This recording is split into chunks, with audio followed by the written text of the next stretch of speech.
All right, let's uncork the globe. We're about to dive into the vast, amazing world of wine.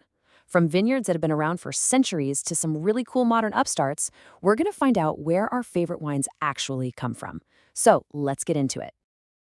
Every time you pour a glass of wine, you're not just drinking, you're tasting a story. A story about a specific place, its climate, its culture. But who are the main characters here?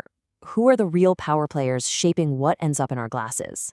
Well, first off, you can't ignore Europe's total dominance. I mean, just look at these numbers from 2021. Italy is leading the charge, cranking out a mind-blowing 50.2 million hectoliters. France and Spain are right there with them. Get this, these three countries alone make nearly half of all the wine in the entire world. They're the undisputed heavyweights, period. But here's where it gets really interesting. This whole global scene is basically a tale of two completely different worlds. And to really get wine, you have to understand this fundamental split between what we call the old world and the new world. So what's the big difference? Well, the old world, that's basically Europe, is all about tradition. It's driven by this idea of terroir, that magical, one-of-a-kind mix of soil, climate, and place that gives a wine its unique identity. Now, the New World, which is pretty much everywhere else, is all about innovation. They're using modern techniques to create these bold, often really fruit-forward wines. Honestly, it's like tradition versus revolution in a bottle. So let's start our journey where it all began. We're heading into the historic heartland to meet the titans of the Old World, the places that literally wrote the rule book for modern wine.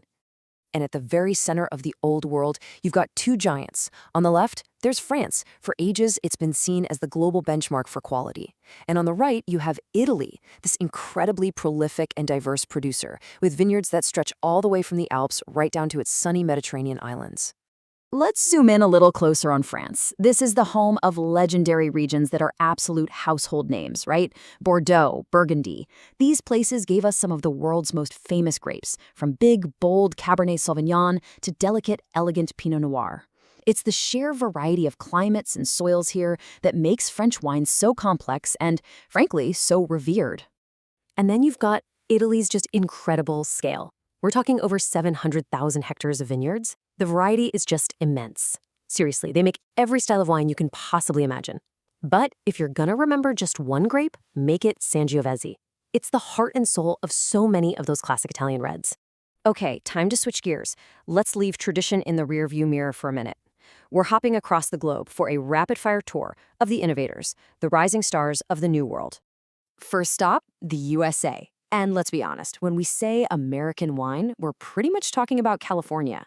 The Golden State produces something like 90% of all the wine in the country. And the star of the show? That big, rich, iconic Cabernet Sauvignon from places like Napa Valley. Now, let's head south, where we find two more powerhouses. Argentina famously took a French grape, Malbec, and just completely made it their own. It's a global superstar now.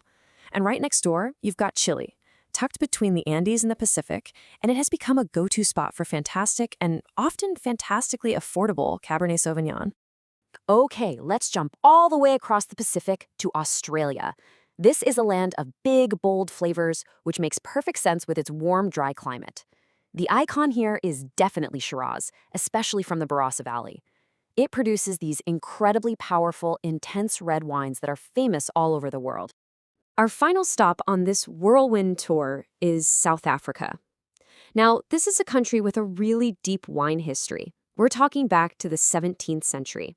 It kind of bridges the old and new worlds, but it's famous for one truly unique contribution, a grape you really won't find anywhere else. And that grape is Pinotage. So what is it? Well, what's so cool is that it's not some ancient grape. It was actually created in the 1920s by crossing Pinot Noir with another grape called Cinsault. And the result is something totally uniquely South African, a bold wine with these really distinctive, smoky, earthy flavors.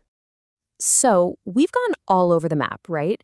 From the titans of tradition to the pioneers of innovation. But what does the future hold? What are the big questions shaping the next chapter for the world of wine?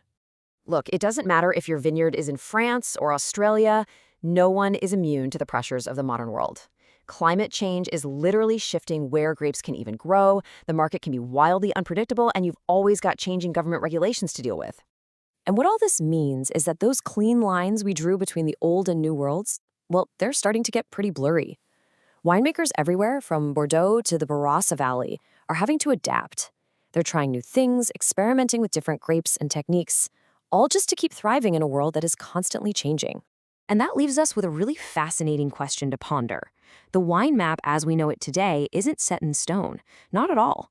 As climates shift, as our tastes evolve, the next great wine region could pop up somewhere we'd absolutely never expect. So, where do you think it's going to be?